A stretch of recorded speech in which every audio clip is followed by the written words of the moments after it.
Hi friends, welcome to my channel. Vihari పెళ్లి photo అసలు ఎవరు హాస్పిటల్కి అసలు విహారీ పెళ్లి ఫోటో బయట పెట్టింది ఎవరు? విహారీ లక్ష్మికి పెళ్ళైందని ఎవరు నిరూపించబోతున్నారు అంటే అసలు సౌదామణి ఆ రోజు తన అన్నయ్య ఆదికేశవ తన కూతురికి పెళ్లి కుదిరిందని అమెరికా సంబంధం అని చెప్పి పెళ్లి ఫోటోలు అన్నీ కూడా చూపించాడు కదా. అప్పటికి విహారిని చూపిద్దామంటే తను డ్రెస్ చేంజ్ చేసుకుంటున్నాడని చెప్పి తనని చూపించడం కుదరలేదు.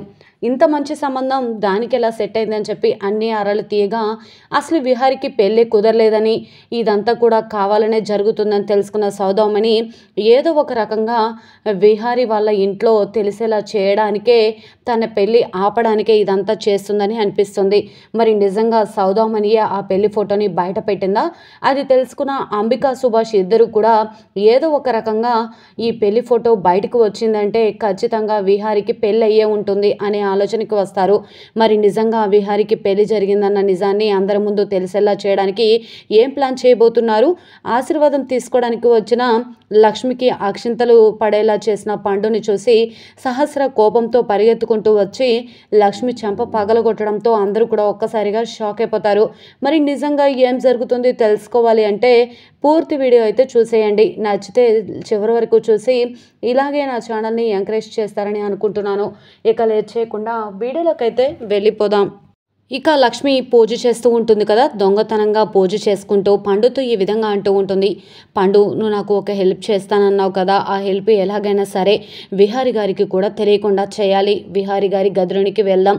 నేను టాబ్లెట్స్ తీసుకొని వస్తాను కదా, ఆ టాబ్లెట్స్ ఇచ్చే క్రమంలో కింద టాబ్లెట్స్ పడేస్తాను.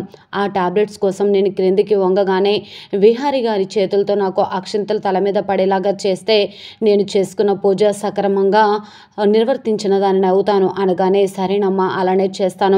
కానీ మీరిద్దరూ భార్యాభర్తల్లాగా జీవితాంతం కలిసి ఉండాలని ఆ దేవుణ్ణి కోరుకుంటానమ్మా అని అంటూ ఉండగా, అయ్యో పండు, పొరపాటును కూడా ఆ కోరిక కోరుకోవద్దు. సహస్రమ్మ జీవితంలో నిప్పులు పోయాలని నాకు లేదు. విహారి గారు సహస్రమ్మ ఇద్దరు కూడా పెళ్లి చేసుకొని సంతోషంగా ఉండాలి. అది మాకు అనుకోకుండా జరిగిన పెళ్లి మాత్రమే. ఆయన జీవితంలో ఇది ఒక కలగా మాత్రమే మిగిలిపోవాలి అని ఈ విధంగా లక్ష్మి అంటూ ఉంటుంది. అప్పుడే ఇక టాబ్లెట్స్ తీసుకురావాలని చెప్పి విహారి వాళ్ళ అత్తయ్య మృదుల అటు నుంచి వస్తూ ఉంటుంది. వెంటనే ఎక్కడో ఊదుబస్తీలు వాసన వస్తుంది, ఏంటి ఇది కూడా లక్ష్మి గది వైపు అని చెప్పి లోపలికి రాగానే పండు అలాగే లక్ష్మి ఇద్దరు కూడా మాట్లాడుకుంటూ ఉంటారు. వెంటనే ఇక ఈ విధంగా అంటూ ఉంటాడు, ఏంటమ్మా ఎవరు వచ్చినట్టున్నారు అని చెప్పి చూడగానే అప్పుడే మృదుల అటు నుంచి వస్తూ ఉంటుంది. అని ఏంటి లక్ష్మి, మీ గదిలో నుంచి ఊదుబస్తీల వాసన వస్తుంది, ఏమైనా పూజ చేస్తున్నావా? పండు, నువ్వు కూడా ఇక్కడే ఉన్నావా? మామయ్య గారికి టాబ్లెట్స్ తీసుకురావాలి, నాన్నకి టాబ్లెట్స్ తీసుకురావాలి, వెళ్ళొస్తావా అనగానే సరేనమ్మా తెస్తాను అని చెప్పి పండు అంటూ ఉంటాడు కదా. ఏంటి లక్ష్మి, మా అందరికీ తెలియకుండా ఏదో పూజ చేస్తున్నట్టున్నావు అనగానే అదేం లేదమ్మా, ఇంట్లో దోమల బెరద ఎక్కువగా ఉందని చెప్పి ఊదుబస్తీలు ముట్టించాను. అవి ముట్టిస్తే ఆ స్మెల్కి ఆ దోమలు పోతాయని అనగానే అవునా, నేను ఇంకా ఏమన్నా పూజ చేస్తున్నావేమో అనుకున్నాను, ఒకవేళ పూజ చేస్తే నాకు కూడా చెప్పు అనగానే సరేనమ్మా అని చెప్పేసి అనగానే మృదుల ఏంటి పండు ఇంకా ఇక్కడే ఉన్నావు, వెళ్ళు అనగానే పండు వెళ్ళిపోతాడు కదా. ఇకపోతే విహారీ గదిలో కూర్చొని ఆలోచిస్తూ ఉంటాడు.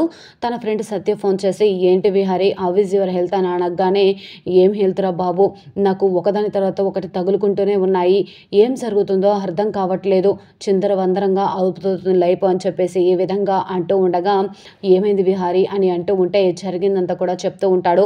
హాస్పిటల్లో సహస్ర కంట నా పెళ్లి ఫోటో పడిందిరా, ఇంట్లో ఏదో ఏహే ద్వారా గ్రాఫిక్స్ ద్వారా చేశానని చెప్పి మేనేజ్ చేశాను, కానీ అది ఇంట్లో అందరూ కూడా నమ్మినట్లేమీ అనిపించట్లేదు అనగానే అవునరా, నువ్వు చెప్పేది వింటుంటే అందరూ నమ్మారులే అని ఆలోచించి అలా వదిలేయటం కూడా కరెక్ట్ కాదు. ఎందుకు అంటే అలా వదిలేస్తే ఇవాళ కాకపోతే రేపైనా నిజం బయటపడే ఛాన్స్ ఉంటుంది కదా, నువ్వు అబద్ధం చెప్పిన వాళ్ళ అయిపోతావు, కానీ ఏదో ఒకటి చేయాలి అనగానే ఇంతకు ఆ పెళ్లి ఫోటో ఆ హాస్పిటల్కి ఎలా వచ్చిందిరా అనగానే అది నాకు కూడా అర్థం కావట్లేదు సత్య అని అంటూ ఉంటాడు విహారీ. వెంటనే అయితే కనక మహాలక్ష్మి వాళ్ళ అమ్మా నాన్న కూడా అదే హాస్పిటల్లో ఉన్నారని చెప్పావు కదా, ఒకవేళ ఒకవేళ వాళ్ళ ద్వారా ఏమైనా ఆ పెళ్లి ఫోటో బయటకు వచ్చిందంటావా అని అంటూ ఉంటే, ఏమోరా నాకు కూడా అదే అనిపిస్తుంది, సరేలే కానీ నువ్వు ముందు రెస్ట్ తీసుకో, ఇవన్నీ ఆలోచించుకో అనగానే సరే అని చెప్పేసి ఫోన్ కట్ చేసి విహారీ మళ్ళీ కూడా ఆలోచనలో పడిపోతాడు. లక్ష్మి ఒక భారీగా నిర్వర్తించవలసిన కార్యక్రమాలన్నీ కూడా నిర్వర్తిస్తుంది. నా ప్రాణాలు తను కాపాడడం ఏంటో, తనే రక్తం ఇచ్చి నా ప్రాణాల్ని మళ్ళీ కాపాడుకోవడం ఏంటో, ఒక భార్యగా చేయవలసిన అన్నీ కూడా చేసేస్తుంది. కానీ భార్యగా మాత్రం ఈ జన్మకు లక్ష్మికి నా మనసులో స్థానం ఇవ్వలేకపోతున్నందుకు బాధగా ఉంది అని ఈ విధంగా ఆలోచిస్తూ ఉంటాడు.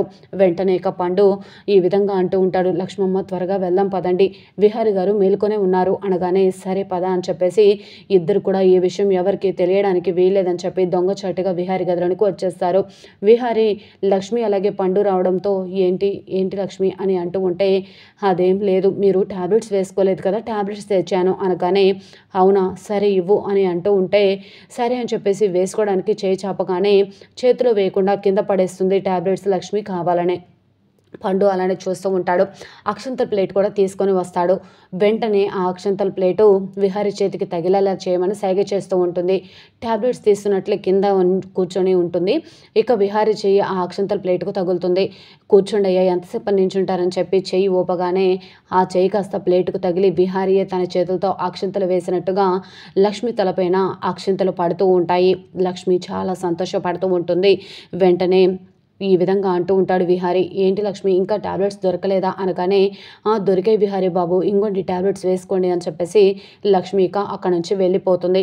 లక్ష్మి చాలా మంచి అమ్మాయి, ఆ రోజు నేను తాళి కట్టి నీకు నాకు ఏ బంధం లేదు అనగానే లక్ష్మి కాబట్టి సైలెంట్గా ఉండిపోయింది. లేకపోతే ఇంకొక ఎవరైనా అయినట్లయితే నన్ను ఖచ్చితంగా నిలదీసి అడిగేవాళ్ళు. తన తల్లిదండ్రులకు కూడా నా వల్ల దూరం అయింది. ఆ రోజే తన తల్లిదండ్రుల ముందు లక్ష్మిని అక్కడే అప్పచెప్పి నేను నచ్చజెప్తే ఎలా ఉండేదో, కానీ లక్ష్మిని అర్ధంతరంగా వదిలేసి వచ్చేశాను. నా జీవితం ముందుకు వెళ్ళాలన్న ఆలోచనతో నా కుటుంబానికి నేను ఇచ్చిన మాట కోసం మాత్రమే ఇదంతా చేశాను. కానీ లక్ష్మి ఉసురు నాకు ఖచ్చితంగా తగులుతుంది అనిపిస్తుంది అని చెప్పి విహారీ బాధపడుతూ ఉంటాడు. ఇకపోతే సుభాష్ని కలిసిన అంబిక ఈ విధంగా అంటూ ఉంటుంది, అయినా ఈ విహారీ గాడేంటి 2-3 రోజుల్లో కోలుకొని బయటకు వచ్చాడేంటి అంబిక అనగానే అదే నాకు కూడా అర్థం కావట్లేదు, ఈ విహారీ గాడిది గట్టి పిండంలా ఉంది అని ఈ విధంగా అంటూ, అయినా నాకు ఒక కొత్త ప్లాన్ దొరికింది, అలాగే అమలు చేయాలని అనుకుంటున్నాను అనగానే ఏమైంది అంబిక అని అంటూ ఉంటాడు సుభాష్.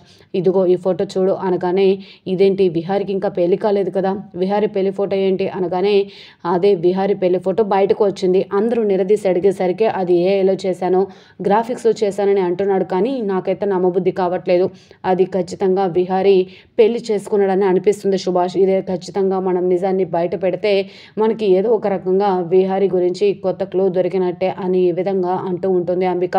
మరి నిజంగా ఈ విధంగా సౌదామణియే ఎలాగైనా తన అన్న కూతురు జీవితాన్ని నాశనం చేయాలనే విహారికి అలాగే లక్ష్మికి పెళ్లి జరిగిందని ఇంట్లో అందరికీ తెలిసి మరి విహారిని బయటకు గెట్టేయాలని ఇదంతా ప్లాన్ ప్రకారమే సౌదామణి దగ్గరుండి ఈ నాటకం అంతా ఆడిస్తుందా? అసలు నిజంగా ఈ ప్లాన్ అంతా చేసింది ఎవరు?